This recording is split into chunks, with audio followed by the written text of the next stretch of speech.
दर्शकों नमस्कार। कार्यक्रम में आपका बहुत बहुत स्वागत है। मैं हूं योगी राज योगेश और मित्रों, इस वीडियो के माध्यम से आज चर्चा करेंगे महाराष्ट्र के मुख्यमंत्री उद्धव ठाकरे के बारे में।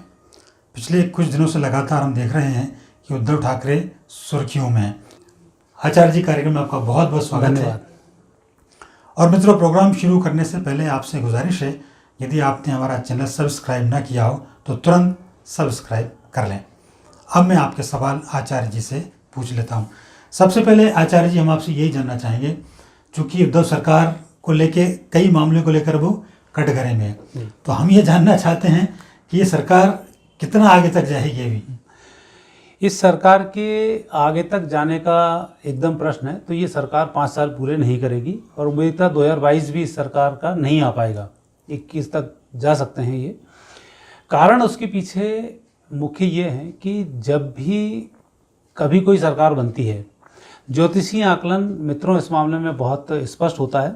तो पहली बात तो ये कि ये पूर्ण योग वाले मुख्यमंत्री नहीं हैं, इसलिए इनका गिरना ज्योतिषीय दृष्टि से तय है।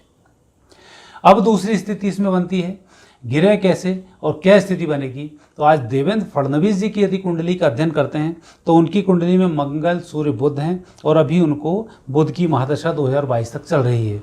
तो इस समय में देवेंद्र फडणवीस जी की जो स्थिति राजनीतिक दृष्टि से बहुत अच्छी नहीं है। यह मामला है फडणवीस जी और उद्धव ठाकरे का। तो फडणवीस जब तक हैं तब तक उद्धव ठाकरे इनसे नहीं मिलेंगे और इनकी सरकार नहीं बनेगी। तो दूसरा जब व्यक्ति आएगा फिर उसमें इनकी सरकार बनेगी। तो आपका जो प्रश्न है कि उद्धव जी की सरकार चलेगी या नहीं चलेगी, तो इस कुंडली के हिसाब से, महाराष्ट्र की कुंडली के हिसाब से और शिवसेना की कुंडली है उसके हिसाब से उद्धव सरकार लंबे समय तक नहीं चल पाएगी। हम ये जानना चाहेंगे कि उद्धव ठाकरे की व्यक्तिगत कुंडली की यदि अपन बात करें, वो क्या कहती है, उनकी कुंडली में कितना सत्ता सुख है।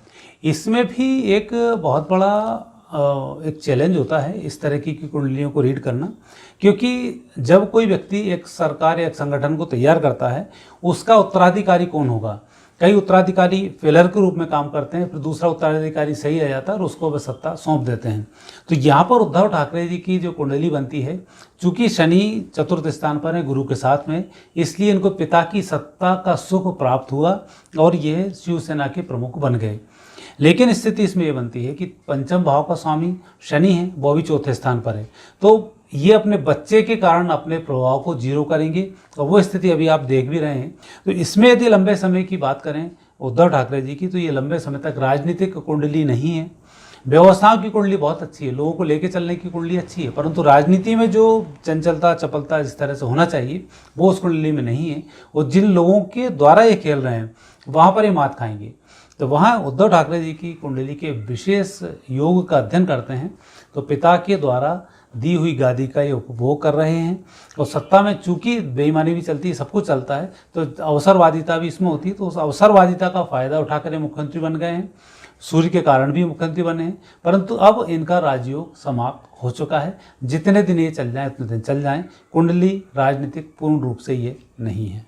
अच्छा आचार्य जी, एक बात हो रही है, चूंकि जिन सहयोगी दलों के समर्थन से ये सरकार में है, कांग्रेस और एनसीपी शरद पवार की पार्टी, ये लगातार दबाव बनाए हुए हैं, तो इन दोनों में से मैं जानना चाह रहा हूँ कौन इनको डेंट देगा। एनसीपी ज़्यादा डेंट देगी या कांग्रेस, है किसकी वजह से सरकार गिरेगी। ये दोनों तो इनको डेंट नहीं देंगे, क्योंकि उनकी तो अवसरवादी लोग हैं वो, और अवसर उनके पास में है, सत्ता उनके हाथ से जा चुकी है।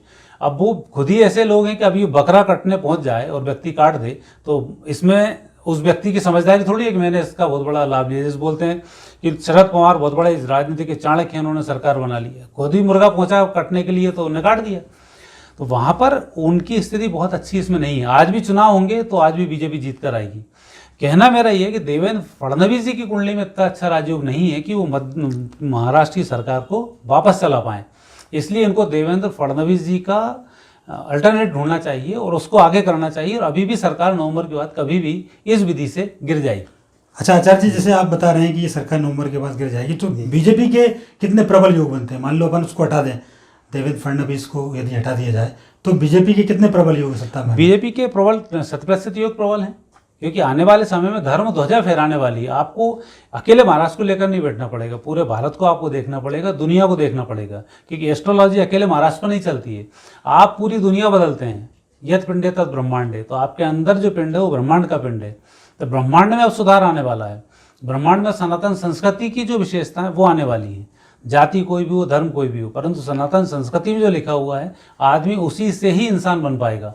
बाकी तो धर्म दूसरे देख लिए, इंसान बनने गए थे आतंकवादी बन के चले आए, तो वो सब चीज़ें तो हैं। पर हिंदू आज भी अपनी संस्कृति को लेकर बहुत अच्छा है और वो परिस्थिति इनकी बहुत सही है। अच्छा, एक चीज और देख रहा हूँ आचार्य जी, आपने शिवसेना की भी कुंडली बनाई है जी। तो यदि इस शिवसेना की सरकार मतलब उद्धव सरकार गिर जाती जी। है तो शिवसेना का भविष्य क्या होगा?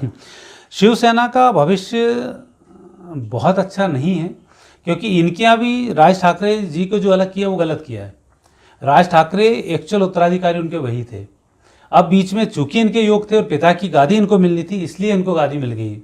तो आने वाले समय में यदि शिवसेना आज बीजेपी के साथ तालमेल नहीं बैठाएगी तो शिवसेना पूर्ण रूप से नष्ट हो जाएगी, क्योंकि इसमें शिवसेना की कुंडली में केतु साथ में है। आपको धर्म को लेकर चलना ही पड़ेगा, और धर्म को लेकर चलना है तो बीजेपी को भी लेकर चलना पड़ेगा। और बीजेपी से आप अब अलग होते हैं तो झंडा खाली डंडा बन के रह जाएगा, झंडा आपका उड़ जाएगा। तो वहाँ आपको इसमें उद्धव ठाकरे को, शिवसेना को बहुत नुकसान होगा।